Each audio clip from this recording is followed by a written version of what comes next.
Bom dia, pessoal. Professor André, para mais uma aula de história e o assunto de hoje, a Revolução Industrial, tá bom? O que a gente vai entender por Revolução Industrial, qual a importância desse processo industrial na nossa vida, de repente até atual, e o que levou à Revolução Industrial, tá? Vamos tentar entender aqui, pessoal. A Revolução Industrial ela vai surgir na Inglaterra, tá? Por fim do século XVIII, mais propriamente dito aí começo do XIX, né? E nada mais foi do que um grande conjunto de transformações ali da indústria, claro, e também da vida no campo. Por quê? Porque antes do processo industrial, a vida no campo ela era muito intensa dentro da Inglaterra, tá? Ou seja, quase todo morador campal tinha lá uma máquina de tear na qual ele produzia o seu próprio tecido, né? Produzia suas roupas, produzia o seu próprio calçado, produzia sua própria alimentação. Então, tudo isso longe dessa questão industrial que a gente conhece hoje.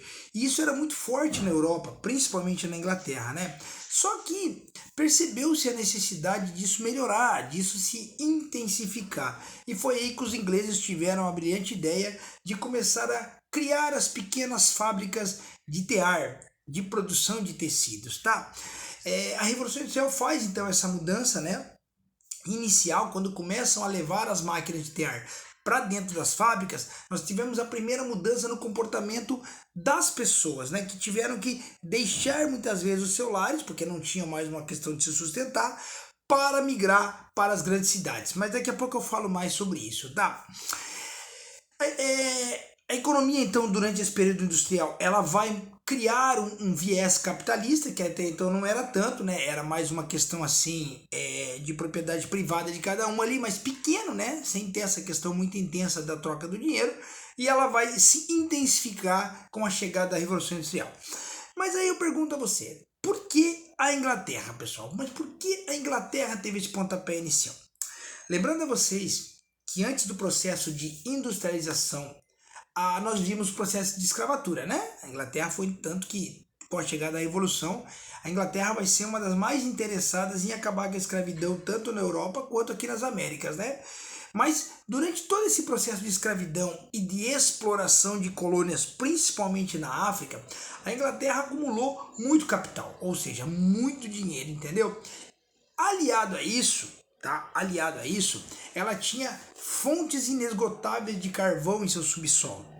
Por que o carvão ajudaria tanto nesse período? Porque o carvão vai ser a primeira forma de energia das indústrias na primeira Revolução Industrial. Então, o fato da Inglaterra ter uma grande quantidade de minérios de carvão em seu subsolo deu a ela, claro, uma potencialidade em relação aos outros países. Muita grana, riqueza de minério de carvão e também muita mão de obra. Por que muita mão de obra? Como eu falei anteriormente, com a chegada das fábricas nas grandes cidades, os moradores do campo obrigavam-se a praticar um êxodo rural, ou seja, migrar da cidade, do campo para a cidade, em busca de condições de vida melhores. Chegando lá, eram colocados para trabalhar nas fábricas em troca de salários, né? Claro que salários irrisórios, né? Vou falar mais sobre isso daqui a pouco, tá? Então, com essa separação aí entre donos do meio de produção e população que se tornava uma trabalhadora, a Inglaterra criou então a divisão do trabalho, ou seja, criou duas classes a partir desse momento. A classe burguesa, que era a detentora dos meios de produção, e o proletariado, que nada mais era que o quê? Os assalariados que iam prestar o serviço para as empresas em troca de uma quantia em dinheiro, né? Lembrando, pessoal, que o quê? As condições na fábrica nesse momento eram extremamente precárias, né? Muito quente, não tinha horários totalmente intensos de trabalho, mulheres e crianças eram empregadas e, em troca disso, o salário não dava nem condição alguma para dignidade de vida humana. Claro que isso só dava lucro ao burguês, ao dono dos meios de produção, que, através dessa exploração de mão de obra, ganhava e ganhava muito, muito mais dinheiro, tá? A Revolução Industrial, apesar de todos esses poréns, ela traz mudanças significativas para o mundo industrial. Por exemplo, cria-se a máquina-ferramenta, né? A produção a partir da máquina-ferramenta, ou seja, a máquina agora era o principal mecanismo de trabalho, não mais o trabalhador. A produção, que era em grande escala, era vendida pelo empresário, dando a ele muito lucro, repassando parte pequena desse lucro para o trabalhador. Essa parte pequena é o que a gente chama de salário, né? Lembrando também que nessa primeira fase da revolução, a indústria vai se abster a ficar na produção têxtil, né? Lã e algodão. Depois sim é que vai passar para a fundição do ferro, para outros aperfeiçoamentos a partir da evolução também da revolução, tá? Esse trabalhador que agora está lá na fábrica ganhando o seu salário, na visão do empresário, ele era um trabalhador livre, né? Porque deixou o campo lá, deixou aquela questão feudal e veio trabalhar na cidade livremente, sem as obrigações, sem uma necessidade de ser obrigado a fazer aquilo, né? Claro que isso era meio ilusório, porque o salário pago, por ser muito baixo, acabava dando um viés também de escravidão ali, né? Por isso os conflitos entre sociedade industrial, né, e proletariado começavam a acontecer, tá? Mas a Revolução Industrial se segue, com todas as suas dificuldades, ela vai alcançando o seu objetivo, né? E claro, algumas consequências dessa revolução vão começar a ficar mais latentes na nossa visão. Por exemplo, a afirmação do capitalismo, ou seja, agora o dinheiro dessa venda, né, de produtos têxteis passa a girar a economia, tá? A utilização constante de máquinas e a divisão do trabalho e principalmente, pessoal, a falência das pequenas corporações e das manufaturas, que era o que movimentava a economia inglesa antes das indústrias, tá? A partir do momento que a revolução alcança o patamar de conseguir a sua autossustentabilidade, as pequenas empresas são deixadas de lado, tá? Então, nessa primeira fase da revolução, a gente consegue entender isso aí, ó. Surge, claro, um aumento da produção e um processo de urbanização muito intenso, as pessoas deixando o campo, e, claro, uma preocupação com as questões sociais também vão começar a surgir daqui a pouquinho, tá? Então, nessa primeira fase da revolução, a gente consegue observar isso que eu falei a vocês, tá? Substituição do processo de fabricação da manufatura para o processo industrial e, claro, uma exploração exagerada dos donos de produção para com os seus funcionários, tá? Mas a revolução se dá, isso é impossível, ela acabou acontecendo, né? Então, século XVIII, XIX e século XX, a gente vai acompanhar todo esse processo aí. Já no final do século XX, pessoal, a gente vai acompanhar a segunda fase dessa revolução. A segunda fase tão importante quanto a primeira. O que acontece nesse planeta aí?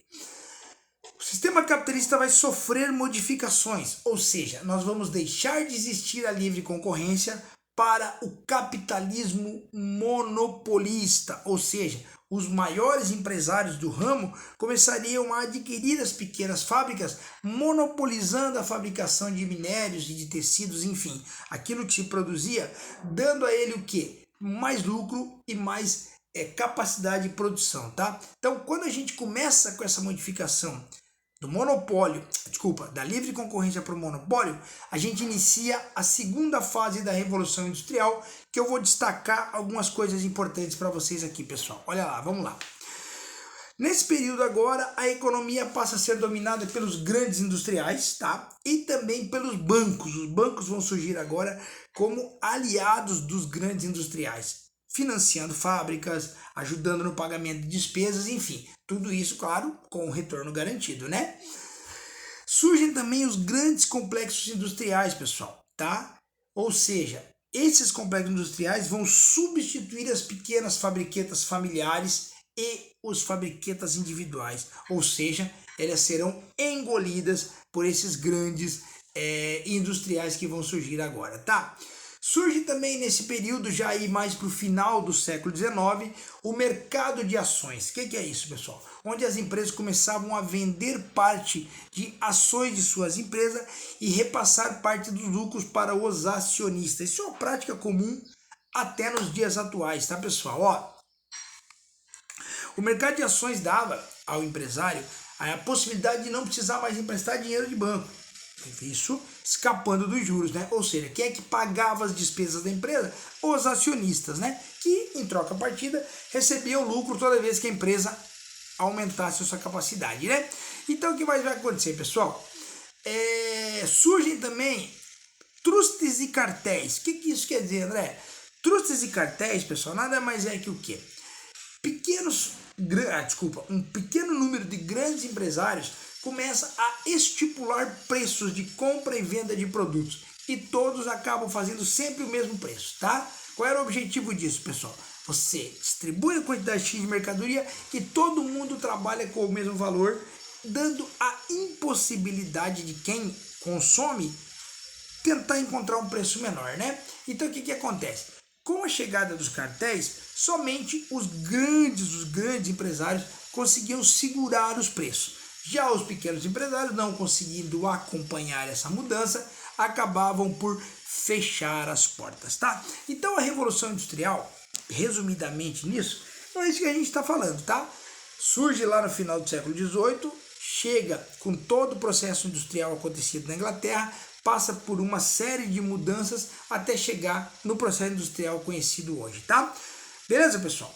Então aí você pode me perguntar, mas André, ninguém fazia nada para tentar melhorar isso, principalmente a vida indigna das pessoas que trabalhavam nesse período? Fazia, e é exatamente nisso que a gente vai ver o surgimento, pessoal, de algumas correntes filosóficas, né, que vão trabalhar isso aí, ó. O liberalismo, democracia, o socialismo científico, o sindicalismo, o anarquismo. Cada um defende as suas ideias e cada um busca aquilo que é melhor para si. O liberalismo tinha como objetivo justificar as ideias da alta burguesia, ou seja, tudo aquilo que a burguesia fazia no processo industrial era justificado pelo liberalismo, né? Já, para você ter uma ideia, a democracia tentava vender a ideia de que o governo deveria ser do povo para o povo e não somente para os grandes empresários, né? Já o socialismo científico, esse é praticamente o inverso do liberalismo, né? Enquanto o liberalismo justificava as ideias dos grandes empresários, o socialismo científico, na visão de Marx e de Engels, pregava a revolução do proletariado, ou seja, eles eram contra os donos das empresas. Na visão deles, as empresas deveriam pertencer a quem trabalha, porque muitas vezes, tá, você produz e não consegue nem consumir aquilo que você produz. Isso Marx e Engels não concordavam e tentavam vender essa ideia do socialismo científico, né? E aí temos o sindicalismo, que foi extremamente importante para conseguir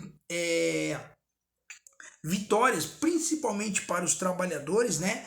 Redução de carga horária, proibição do trabalho infantil, redução de carga de trabalho para as mulheres, tudo isso feito através do sindicalismo, pessoal, que era contrário, claro, às práticas tanto dos grandes empresários quanto do governo, tá?